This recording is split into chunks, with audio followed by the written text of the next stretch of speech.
آقا لے لو سلام اب ہمارا آقا۔ السلام علیکم ورحمۃ اللہ وبرکاتہ۔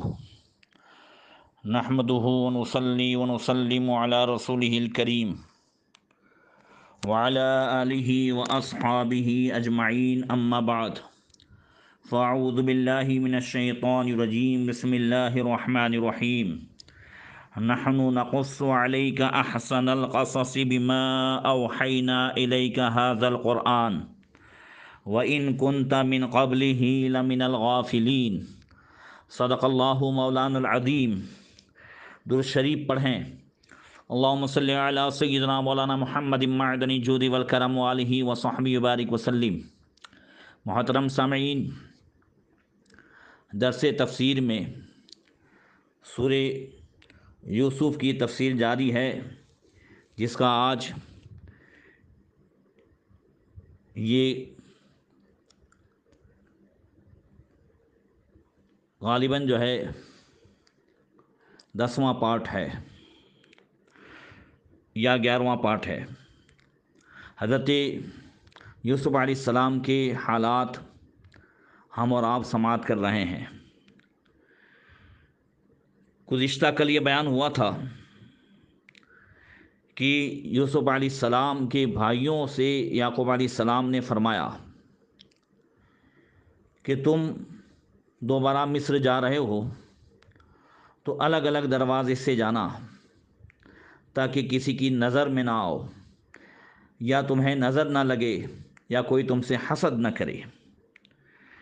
جس کے تعلق سے رب نے فرمایا کہ یعقوب علیہ السلام نے ان سے فرمایا وقال یا بنی لا تدخلوا من باب واحد فادخلوا من ابواب متفرقہ وما اغنی عنکم من اللہ من شیء ان الحکم الا للہ وعلیہ فلیتوکل المتوکلون۔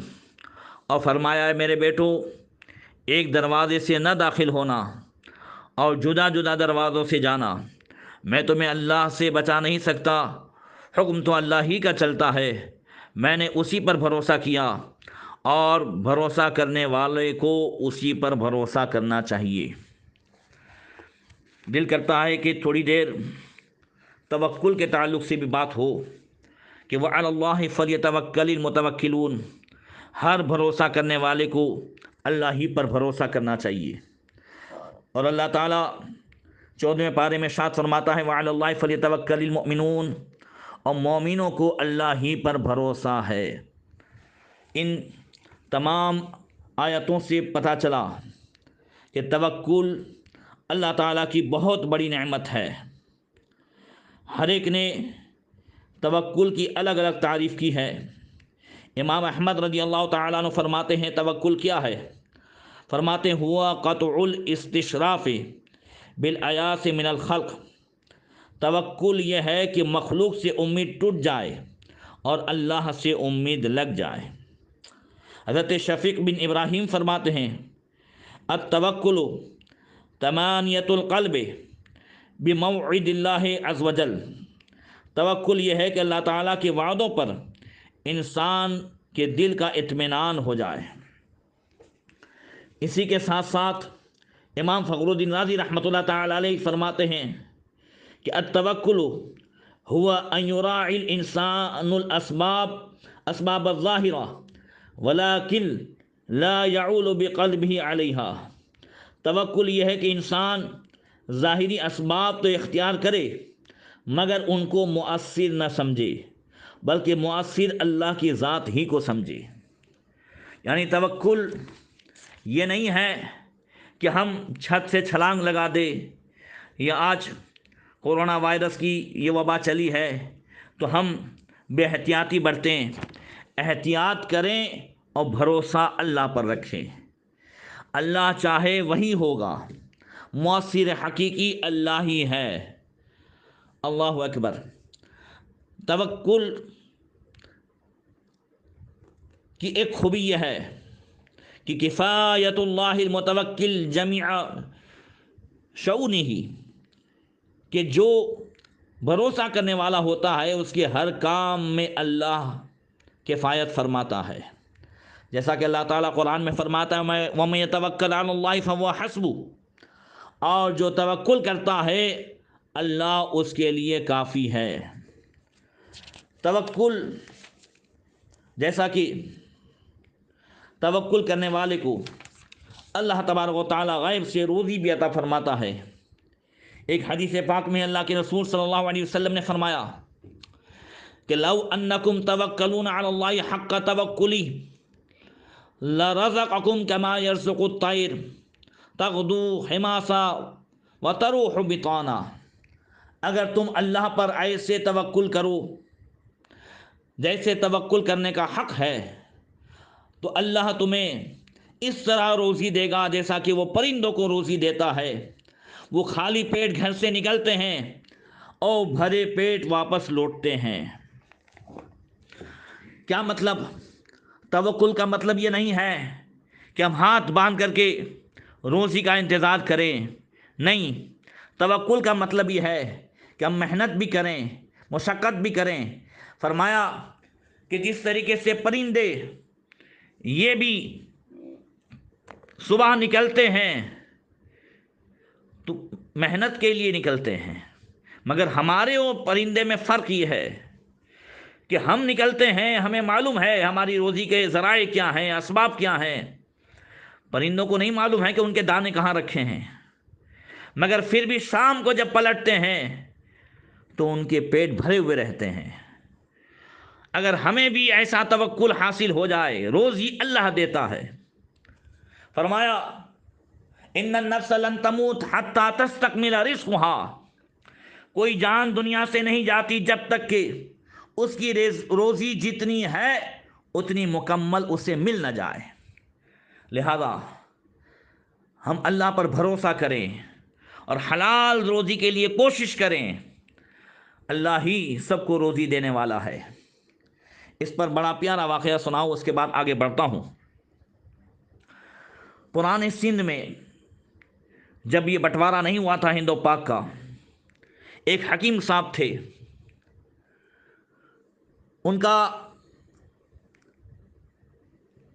ان کی دکان جو ہے وہ سٹی میں تھی اور گاؤں میں دیہات میں ان کا گھر تھا۔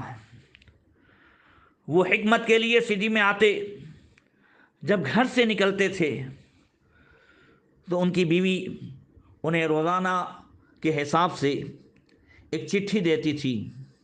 حکیم صاحب اسے دکان پہ آ کے کھولتے تو اس میں لکھا رہتا کہ آج یہ چاہیے، آلو چاہیے، چاول چاہیے، دھنیا چاہیے، جو کچھ بھی روزمرہ کا چاہیے وہ لکھ کے دیتی۔ حکیم صاحب اس کا حساب لگاتے، 2 روپیہ 5 روپیہ جو بھی، سستائی کا زمانہ تھا، جب وہ لگا لیتے کہ یہ 2 روپیے یا 4 روپے کی ضرورت ہے تو اس کے بعد ہاتھ اٹھا کر کے کہتے ہیں مولا تجھے معلوم ہے میں تیری عبادت کے لیے پیدا ہوا ہوں، مجھے اتنے کی ضرورت ہے، اتنا مل جائے گا تو میں اپنا دواخانہ بند کر کے تیری عبادت میں لگ جاؤں گا۔ کبھی صبح 9 بجے میں انہیں 2-5 روپے مل جاتے، کبھی 10 بجے میں حکیم صاحب دواخانہ بند کر دیتے، مگر کبھی کبھی جب انہیں ضرورت کا پیسہ مل جاتا، پھر اگر کوئی مریض آتا تو حکیم صاحب اسے واپس نہیں کرتے تھے، اسے ضرور دوائی دیتے، اسے دیکھتے، مگر اس سے پیسہ نہیں لیتے تھے۔ کہتے تھے آج کا کھاتا پورا ہو گیا ہے، یعنی آج کی جو ضرورت تھی وہ مل گیا ہے۔ اس کے بعد دوائی دیتے، سب کچھ کرتے، مگر اس دوائی کا پیسہ نہ لیتے۔ یہ ہے توکل، یہ ہے اللہ پر بھروسہ۔ روز کا ایسا معاملہ تھا۔ ایک دن جب وہ اپنے دواخانے آئے، انہوں نے روز معمول کے مطابق بیوی کی دی ہوئی چٹھی دیکھی، روز معمول کے مطابق لکھا ہوا تھا، مگر نیچے جو ایک لائن لکھی ہوئی تھی اس سے حکیم صاحب کی آنکھیں پھٹی کی پھٹی رہ گئی۔ اس میں لکھا تھا کہ لڑکی شادی کے لائق ہو گئی ہے، اب اس کے لیے جہیز کا سامان چاہیے۔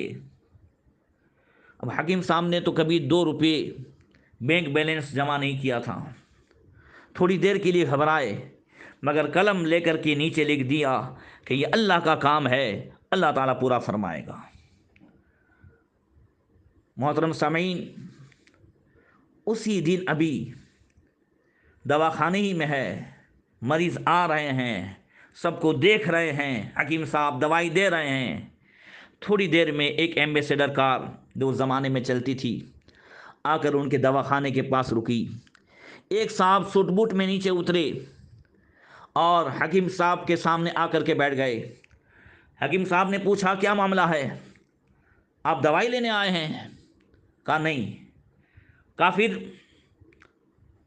کہا حکیم صاحب آپ نے مجھے پہچانا نہیں، اگر 15 سال پرانی کہانی سناؤ تو ہو سکتا ہے آپ مجھے پہچان لے۔ کہا کیا معاملہ ہے؟ کہا 15 سال پہلے اسی جگہ سے میں گزر رہا تھا، برابر آپ کے دواخانے کے سامنے میری گاڑی خراب ہوئی، پنچر ہو گیا اور میرا ڈرائیور پنچر بنا رہا تھا، میں دھوپ میں کھڑا تھا، آپ نے مجھے دیکھا تو آپ نے مجھ سے کہا کہ آؤ سائے میں بیٹھ جاؤ۔ دھوپ میں سے اگر کوئی سائے میں آ جائے، سایہ بہت بڑی نعمت ہے۔ اگر 2-4 کلومیٹر آدمی دھوپ میں چلے، بلکہ 1 کلومیٹر چلے، وہ سایہ نصیب ہو جائے، اس سے پوچھو سایہ کتنی بڑی نعمت ہے۔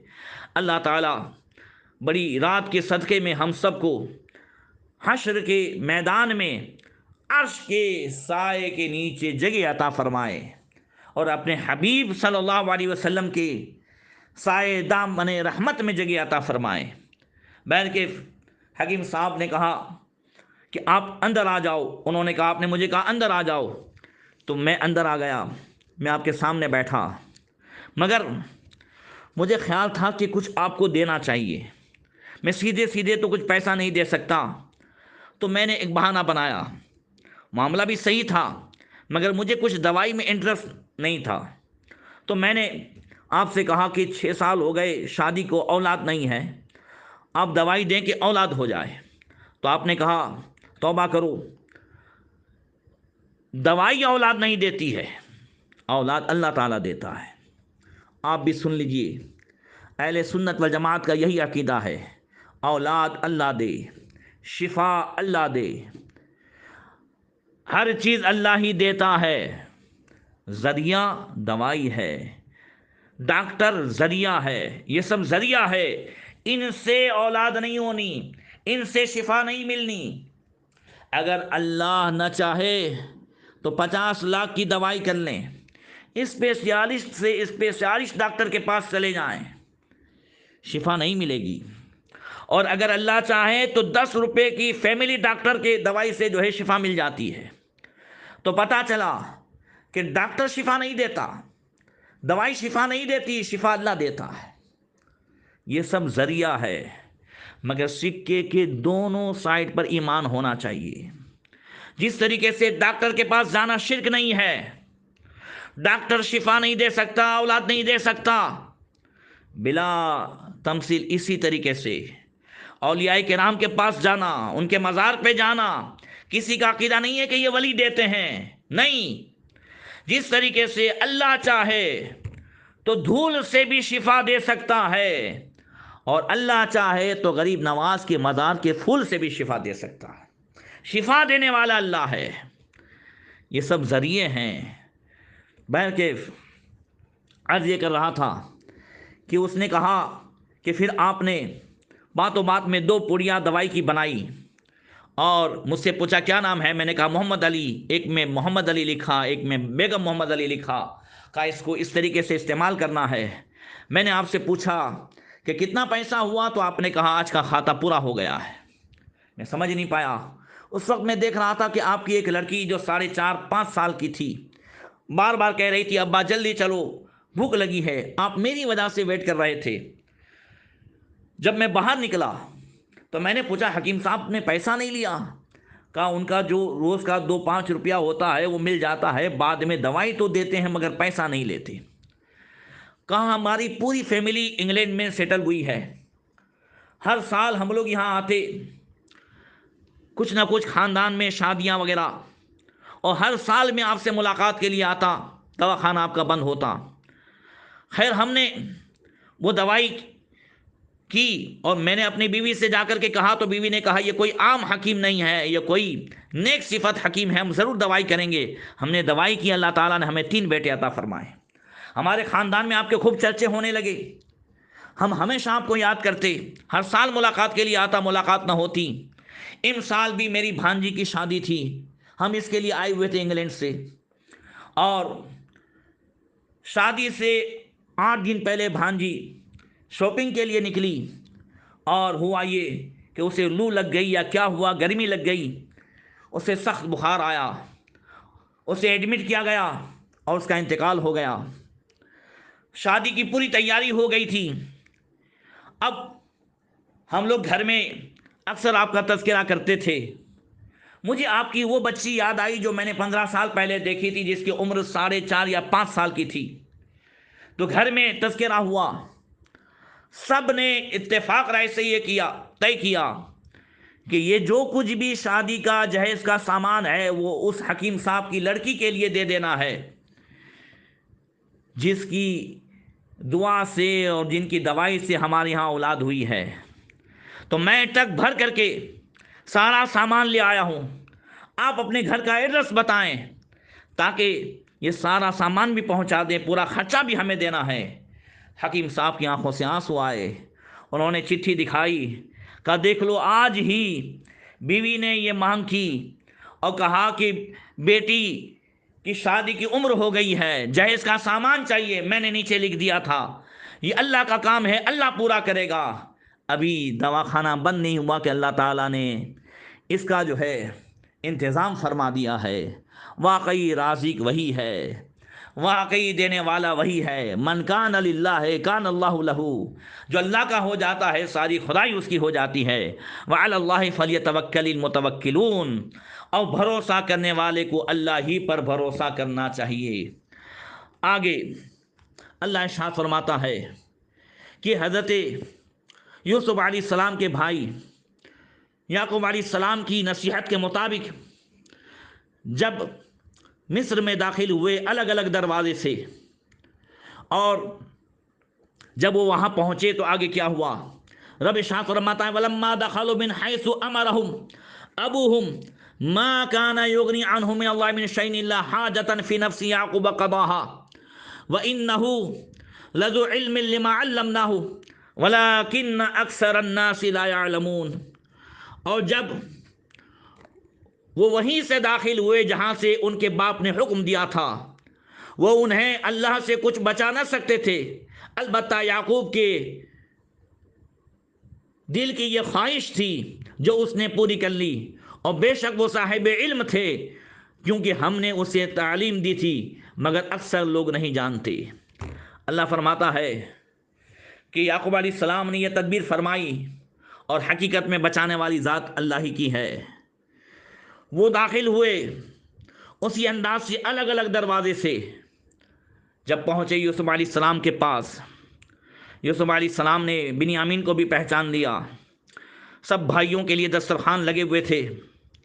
جب یہ کھانے کے لیے بیٹھے، اپنی عادت کے مطابق وہی سگی ماں اور سوتیلی ماں ان سب کے حساب سے 2 کر کے بیٹھ گئے، اور حضرت بنیامین اکیلے رہ گئے۔ بنیامین جب اکیلے رہ گئے، یہ دونوں 2 کر کے 10 بھائی بیٹھ گئے کھانے کے لیے، تو حضرت بنیامین کی آنکھوں میں آنسو دیکھ لیے یوسف علیہ السلام نے۔ کہا تم کیوں روتے ہو؟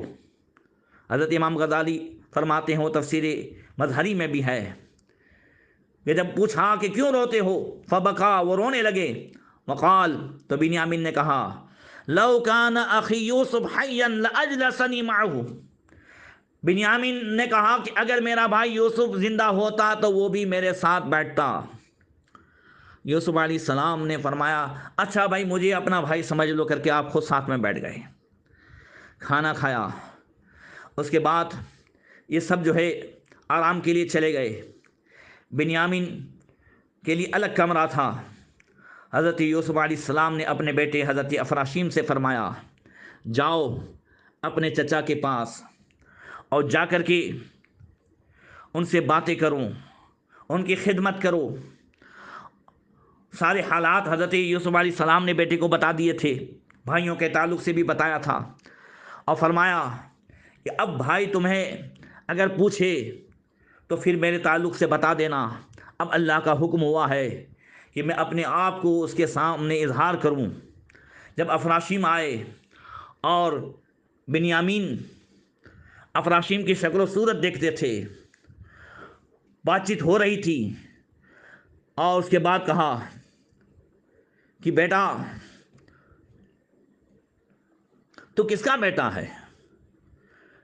کہا میں یوسف صدیق کا بیٹا ہوں۔ بنیامین نے جو شہزادے کا جواب سنا تو سسکیاں لے کر رونے لگے۔ افراشین نے رونے کی وجہ پوچھی تو بنیامین نے جواب دیا، میں اس لیے رو رہا ہوں کہ تمہاری صورت جیسا میرا بھائی تھا جس کا نام یوسف ہے۔ افراشیم نے کہا میں تمہارے اسی بھائی کا بیٹا ہوں۔ بنیامین نے کہا صاحبزادے جلدی بتاؤ وہ کہاں ہے؟ صاحبزادے نے کہا آپ کو نہیں معلوم جن کے ساتھ آپ نے کھانا کھایا تھا وہی جو ہے آپ کے بھائی یوسف ہیں، وہی یوسف صدیق ہیں۔ اللہ اکبر۔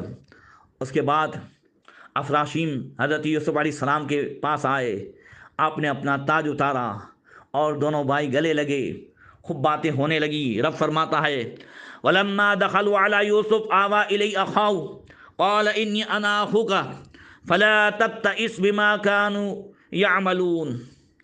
اور جب وہ سب بھائی یوسف کے پاس گئے تو یوسف نے اپنے سگے بھائی کو اپنے پاس جگہ دی اور فرمایا بے شک میں تیرا حقیقی بھائی ہوں، تو اس پر غمگین نہ ہونا جو یہ کر رہے ہیں۔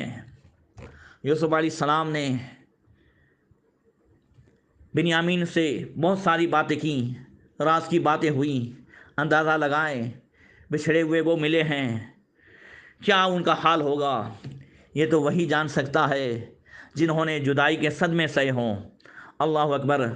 سیدنا یوسف علیہ السلام نے بنیامین سے کہا بھائی جو کرتے ہیں اس پر صبر کرو، اور اس کے بعد یعقوب علیہ السلام کے تعلق سے پوچھا، بہن زینب کے تعلق سے پوچھا۔ حضرت بنیامین کہنے لگے کہ والد صاحب یعقوب علیہ السلام آپ کی یاد میں روتے روتے ان کی آنکھیں سفید ہو گئی ہے، اور بہن زینب بھی رات دن آپ کو یاد کرتی رہتی ہے۔ سارے حالات و خوب جو ہے باتیں ہوئیں۔ اس کے بعد یوسف علیہ السلام نے فرمایا کہ بنیامین اب وقت ہو رہا ہے، اب تمہیں بھائیوں کے ساتھ جانا ہوگا۔ بنیامین نے کہا کہ اتنے سالوں سے جدائی یہ کیا کم تھی کہ اب آپ مجھے بھیج رہے ہیں، میں جانے والا نہیں ہوں۔ یوسف علیہ السلام نے فرمایا کہ یہاں شاہی قانون یہ ہے کہ جو باہر سے مسافر آتے ہیں ہم انہیں یہاں روک نہیں سکتے۔ بنیامین نے کہا کہ آپ کچھ بھی کریں مگر آپ مجھے یہاں پر روکیں۔ اب اس وقت اللہ تبارک و تعالیٰ نے حضرت یوسف علیہ السلام کو وحی کے ذریعے سے جو تعلیم عطا فرمائی، جو ترکیب عطا فرمائی، اس ترکیب سے حضرت سیدنا یوسف علیہ السلام نے بنیامین کو اپنے پاس روکا۔ ترکیب یہ تھی کہ جب ان بھائیوں کے لیے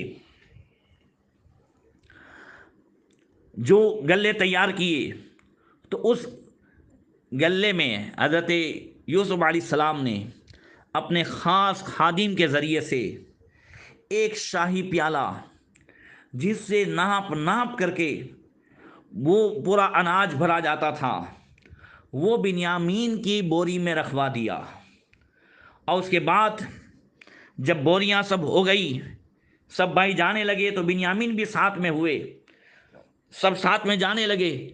تو اس کے بعد جو اس میں منتظم تھا اس نے جب دیکھا کہ بھئی شاہی پیالہ تو نہیں ہے، تو پھر اس نے پکار کر کے کہا جیسا کہ قرآن میں ہے کہ فَلَمَّا جَهَّزَهُم بِجَهَازِهِمْ جَعَلَ السِّقَایَةَ فِي رَحْلِ أَخِيهِ ثُمَّ أَذَّنَ مُؤَذِّنٌ أَيَّتُهَا الْعِيرُ إِنَّكُمْ لَصَادِقُونَ۔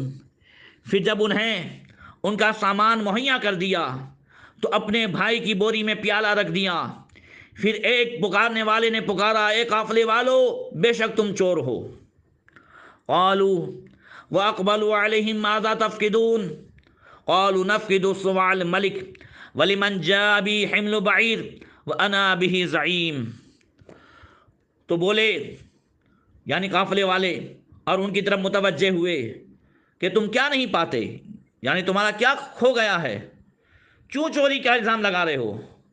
بولے بادشاہ کا وہ پیمانہ نہیں ملتا، اور جو اسے لائے گا اس کے لیے ایک اونٹ کا بوجھ ہے، اور میں اس کا ضامن ہوں۔ یعنی اس نے کہا اے قافلے والو، میں جو ہے گارنٹی دیتا ہوں۔ جو منتظم تھا اس نے کہا جو تم میں سے قبول کر لے گا کہ اس نے پیالہ لیا ہے تو پھر ضرور اسے ایک جو ہے اونٹ کا بوجھ ایڈوانس میں دیا جائے گا، لہذا تم قبول کر لو کہ کس نے بادشاہ کا پیالہ لیا ہے، اس لیے کہ تم سے پہلے یہاں سے کوئی گیا نہیں اور ابھی ابھی غائب ہوا ہے۔ قالوا تاللہ لقد علمتم ما جئنا لنفسد فی الارض وما کننا سارقین۔ وہ بولے اللہ کی قسم تمہیں خوب معلوم ہے کہ ہم زمین میں فساد کرنے نہیں آئے اور نہیں ہم چور ہیں۔ قالوا فما جزاؤہ ان کنتم کاذبین۔ اعلان کرنے والوں نے کہا اگر تم جھوٹے ہوئے تو ان کی سزا کیا ہوگی؟